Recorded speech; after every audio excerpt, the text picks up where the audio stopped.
ছাত্ৰীসকল আজি আমি ক্লাছ 8ৰ ইংলিছৰ লেসন 2 মাই নেটিভ ল্যান্ড কবিতাটোৰ প্ৰশ্নবোৰ আলোচনা কৰিম। এই কবিতাটোত আসলতে আমাৰ এজন বৃদ্ধ অন্ধ মানুহৰ বিষয় দিছে। সেই মানুহজনে নিজৰ মাতৃভূমিটো কেতিয়াও দেখা নাই, সেই বিষয়ে তেওঁ কবিক সুধিছে যে আমাৰ মাতৃভূমিটো দেখাত কেনেকুৱা আৰু সেই মৰ্মে কবিগৰাকীয়ে কি কৰিছে, তেওঁ আমাৰ বৰষুণৰ পিছত যিটো কোমল হাৱা আহে, বতাহ আহে, সেই বিষয়ে কৈ বিভিন্ন ধৰণৰ সংগীত, দূৰৰ পৰা অহা সংগীতৰ মাত, গীতৰ মাত, পেপাৰ মাত, ঢোলৰ মাত, এইবিলাকৰ কথা কৈ তাৰপিছত সৰু ল'ৰা ছোৱালীয়ে কেনেকৈ গাৰ্গলিং কৰে মাকৰ পিঠিত উঠি, সেইবিলাকৰ কথা কৈ ল'ৰালিকালৰ কথা কৈ তেওঁ কি কৰিছে, মাতৃভূমিৰ বিষয়ে সম্যক জ্ঞান দিছে। তোমালোকে চোৱা কিমান ধুনীয়া ছবি এখন দিছে। প্ৰথম প্ৰশ্নটো হৈছে activities 1, read the poem and answer the following question. What does the old man ask the poet?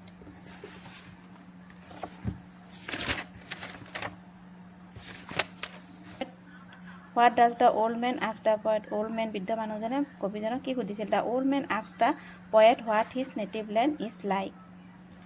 Why old man asked the question to the poet? The old man asked the poet because he is blind and cannot see the beauty of his native land.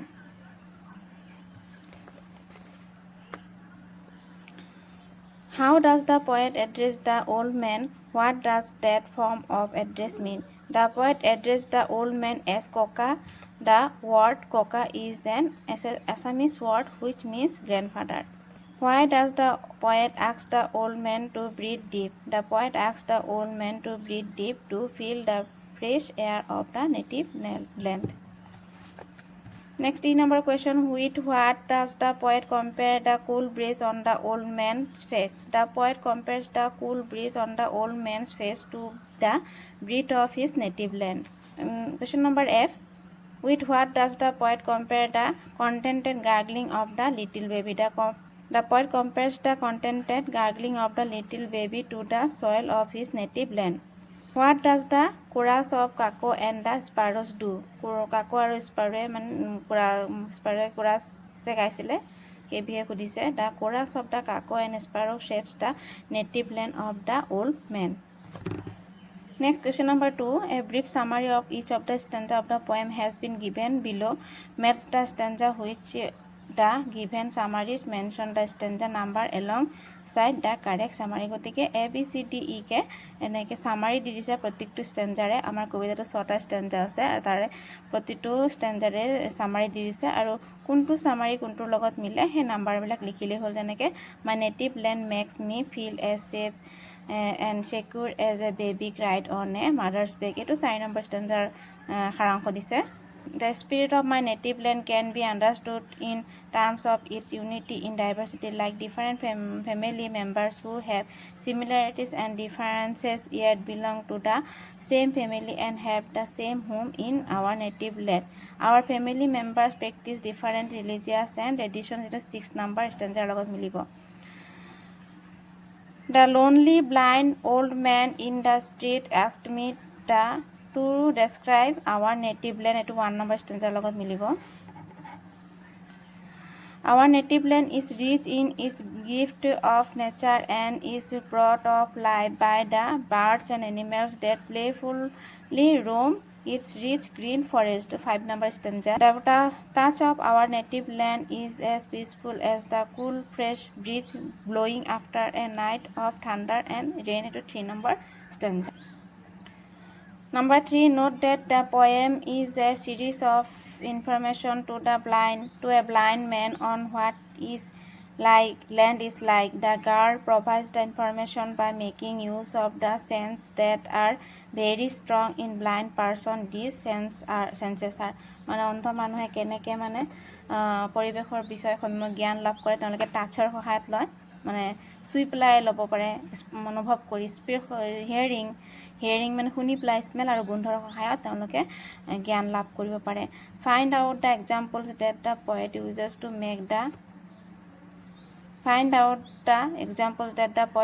to make the old man feel what his land is like. Here is an example, the warm air.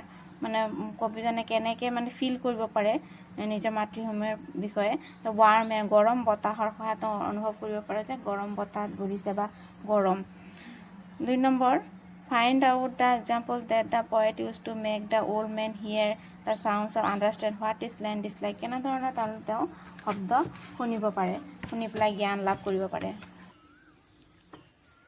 এই কুৱেশ্যনটো answer আমি এনেকৈ লিখিব পাৰিম The voice of the contented gargling of the little baby, the sounds of cuckoo and sparrows, the music of dhol, pepa, gogona, and the chant of evening prayers.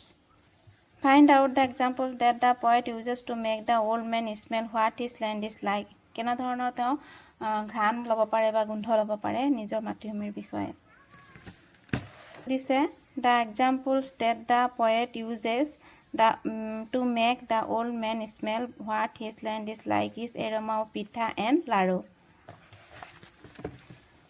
Was the old man able to guess the lesson when the poet described what his land was like?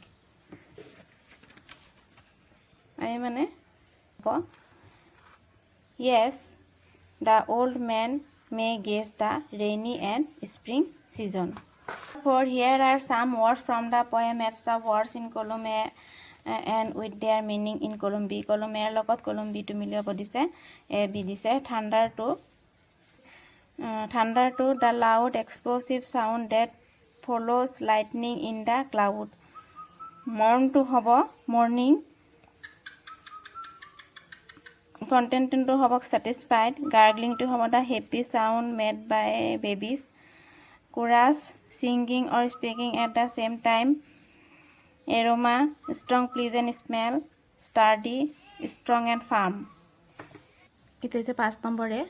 Practice pronouncing the following pairs of words, then recite the poem with correct pronunciation.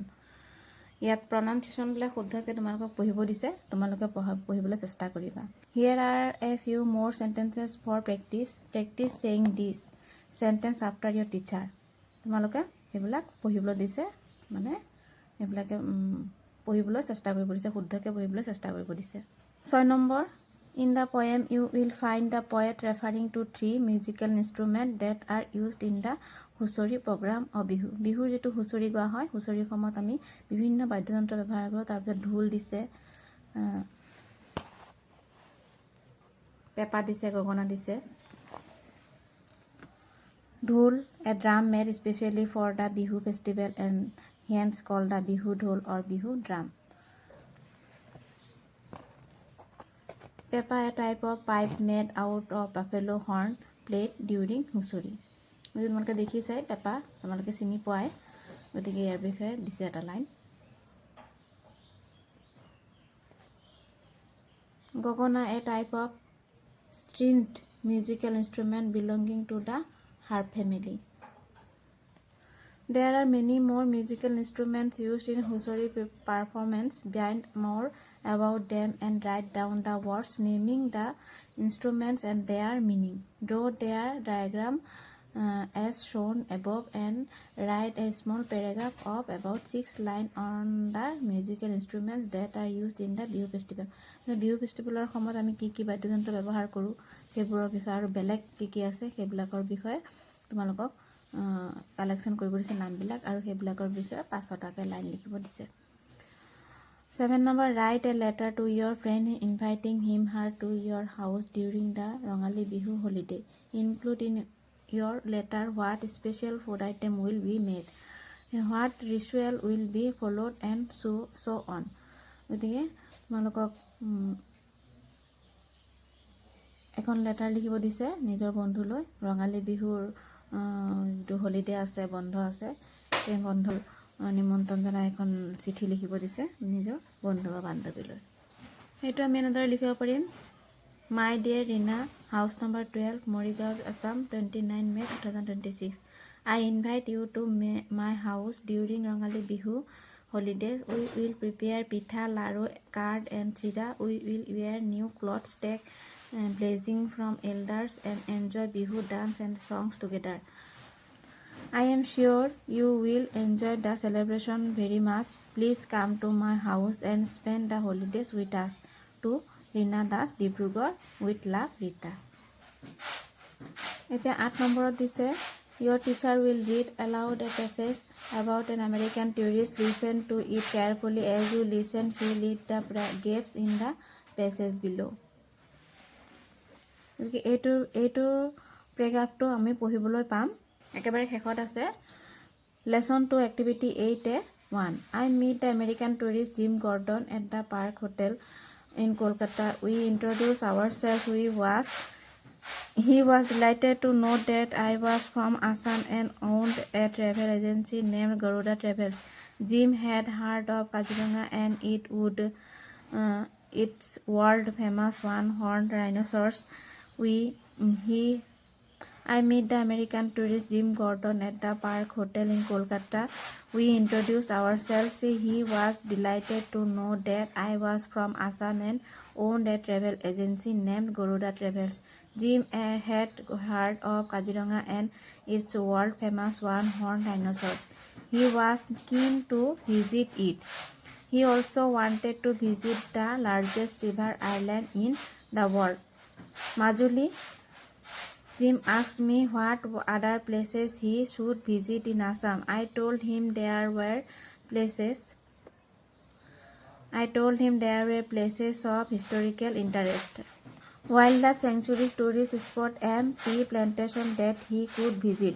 Since it was mid-January, he was just in time to see the Magh Bihu, one of the major festivals of Assam, which celebrates the year's harvest with much fun and feasting.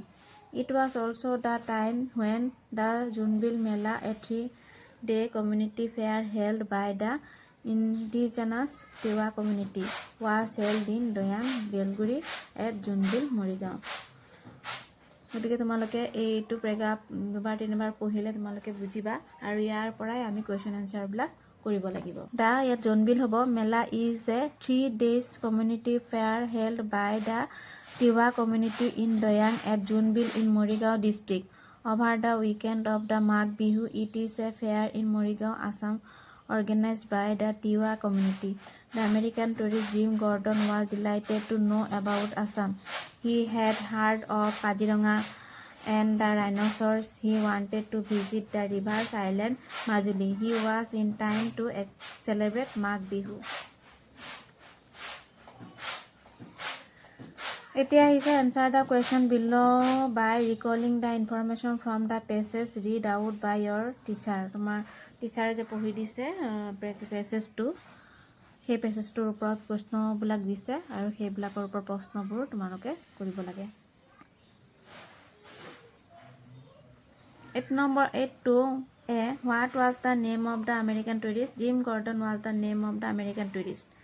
Where did the author meet him? The author met him in Kolkata at the Park Hotel. What was the name of the author's travel agency? The name of the author's travel agency was Garuda Travels. Which place in Assam was the tourist keen to visit? The tourist keen to visit Kaziranga National Park. In which month was the tourist in Kolkata? The tourist was in Kolkata in January or February. No number is the poem My Native Land refers to the chorus of cuckoo and sparrow. The English language has a variety of words to denote the sounds made by birds and animals. For example, cuckoo ko, cuckoo ko ke mate, and sparrow chirp ke mate. These words are called onomatopoeic word because they sound similar to the actual sound. Look at the onomatopoeic word in the box given below. Match them correctly with the picture of the bird and animal given here. এতিয়া onomatopoeic word বিলাক তোমালোকক বিচাৰি পেলাই লিখিব দিছে তলত এনেকৈ দিছে ইয়াৰ পৰা বিচাৰি লিখিব দিছে মই লিখিছোঁ cow to মহ হ'ব owl to hoot হ'ব hen to cluck lamb to bleat parrot screech pigeon crow cow snake hiss. Now question number 10 or rewrite the sentences below in indirect speech in the same way as the sentences above. এইখিনি আমি indirect speech লত নিব লাগে The poet said to the old man, feel the cool breeze on your face. The poet requested the old man to feel the cool breeze on his face. The man said to me, listen to the gargling of that little baby. The man ordered me to listen to the gargling of that little baby. C number, the teacher said to us, enjoy your holidays. The teacher told us to enjoy our holidays.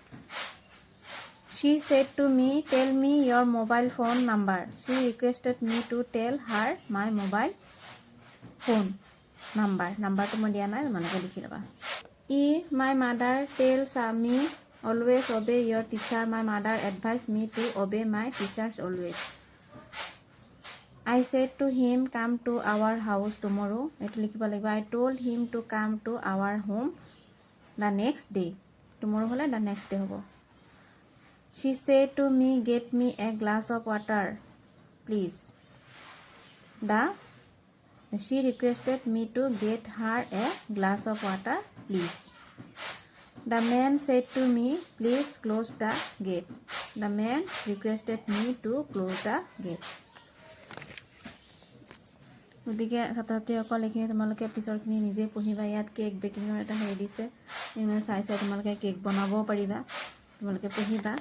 আৰু মোৰ যদি ভিডিঅ'বোৰ ভাল লাগে like comment share এটা কৰিবা। আৰু অন্যান্য লেচনৰ ভিডিঅ'বোৰ পাবৰ বাবে মোৰ চেনেলটো ছাবস্ক্ৰাইব কৰি দিবা। ধন্যবাদ।